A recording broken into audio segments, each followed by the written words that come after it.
آج کل آپ کے اوپر ایک بڑا ہی تنقید کیا جا رہا ہے کہ جو حضرت معاویہ اور حضرت علی کے بیچ میں آپ نے ڈسکشن کی ہے، تو اس میں کہا ہے کہ خلفائے راشدین مطلب کوئی نظام نہیں دے سکے جس کی وجہ سے ملوکیت آ گئی۔ اور دوسرا چیز جو حضرت علی کے مقابلے اپنے حضرت معاویہ کو محسن امت کا کہا ہے، تو اس پہ لوگ کافی اعتراض کر رہے ہیں کیسے کہہ دیا ہو، اور الزام لگایا ہے کہ آپ نے بس تاریخ کی باتیں کی ہیں، کوئی قرآن حدیث پیش نہیں کیا، تو مطلب اس کی وجاہت ہے۔ اگر اللہ تعالیٰ توفیق دے تو آپ اس ساری بحث کو سن لیجئے۔ اس میں بڑی وضاحت کے ساتھ یہ بتایا گیا ہے کہ اللہ تعالیٰ نے قرآن مجید میں جو اصول بیان کیا ہے، سیاسی معاملات میں اس اصول کا اطلاق کرنے کے لیے ہماری ذمہ داری ہے، اور ہم جب کسی ذمہ داری کو پورا کرتے ہیں تو اپنے حالات کے لحاظ سے پورا کرتے ہیں۔ رسول اللہ صلی اللہ علیہ وسلم عملاً غلامی کو ختم نہیں کر سکے، تو اس میں کیا معاذ اللہ رسول اللہ صلی اللہ علیہ وسلم کا کوئی نقص ہے؟ اس وقت کے سماجی حالات ایسے تھے کہ نہیں ختم کی جا سکتی، یعنی وہ چیزیں ختم کر دی گئیں جو ختم کرنی ممکن تھیں۔ غلام بنانے پر پابندی لگا دی گئی، بتا دیا گیا کہ آئندہ کسی کو غلام نہیں بنایا جائے گا۔ دین نے اپنا مقصد بیان کر دیا کہ ہر مسلمان کے لیے بڑی نیکی فق و رقبہ ہے، گردنیں چھڑائی جائیں۔ لیکن دسیوں ہزاروں کی تعداد میں جو غلام تھے، حکومت کے پاس وہ سرمایہ ہی نہیں تھا کہ ان کے مالکوں کو ان کی قیمت دے کے ان کو آزاد کرا دے۔ ایسے حالات ہی نہیں تھے کہ ان کے لیے گھروں کا فوراً بندوبست کیا جائے، وہ تو اگلے دن نکال دیے جائیں گے جب آزاد ہوں گے، ان کی معاش کا بندوبست کیا جائے۔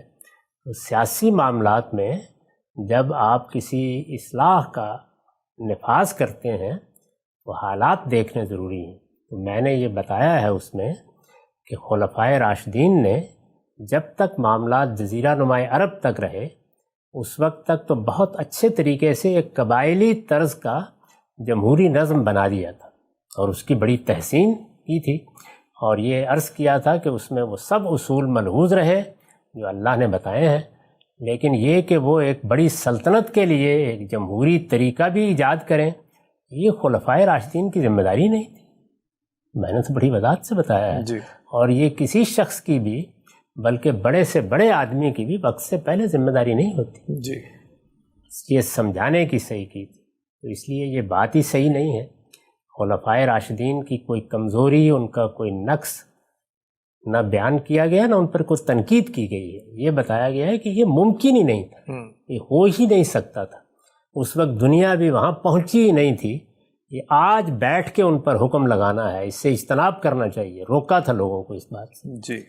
دوسری چیز جو تھی وہ یہ بتائی تھی کہ سیدنا معاویہ نے جب یہ دیکھا کہ پے در پے یہ پوری سلطنت خانہ جنگی میں مبتلا ہو رہی ہے، اور 4 سال کم و بیش خانہ جنگی کے گزر چکے تھے، ان سے پہلے 20 سال میں جب انہوں نے نظم قائم کر دیا، تو اس وقت ان کے پاس انتخاب جمہوریت اور ملوکیت میں نہیں تھا، انتخاب ہی نہیں تھا، ان کے پاس انتخاب تھا انارکی اور ملوکیت میں، تو انہوں نے اس میں ملوکیت کا انتخاب کیا، اور یہی ہر معاملے میں ہمیں بھی کرنا چاہیے۔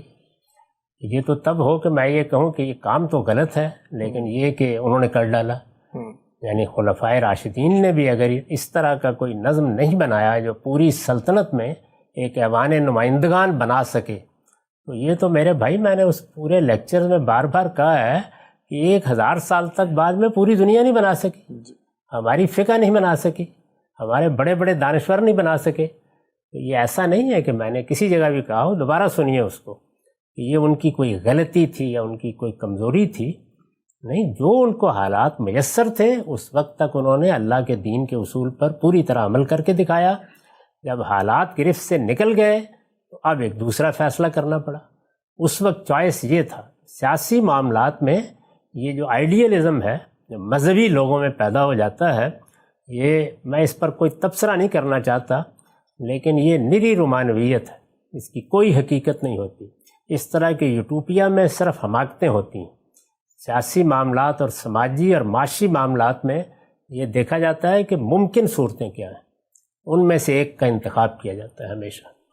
تو پہلے مرحلے میں جو کچھ انہوں نے کیا وہی ممکن تھا اس وقت، اور دوسرے مرحلے میں معاویہ رضی اللہ عنہ نے جو چوائس کیا، وہ چوائس اگر تو جمہوریت اور ملوکیت میں ہوتا تو پھر ان پر دوش آتا تھا۔ ان کے پاس یہ دوسرا چوائس موجود ہی نہیں تھا، یعنی ملوکیت اور انارکی، کیا انتخاب کرنا ہے۔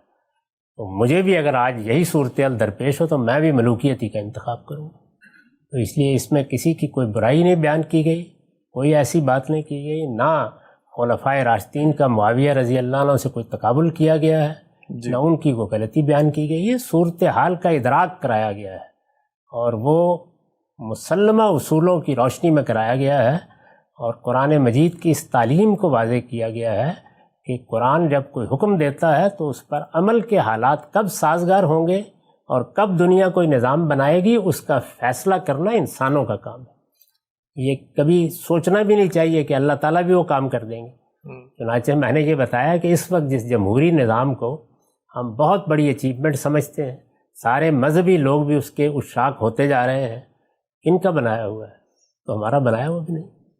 تو ان حقائق کو سمجھیے از راہ کرم، اس مذہبی نوعیت کی ریٹرک سے نکل کے۔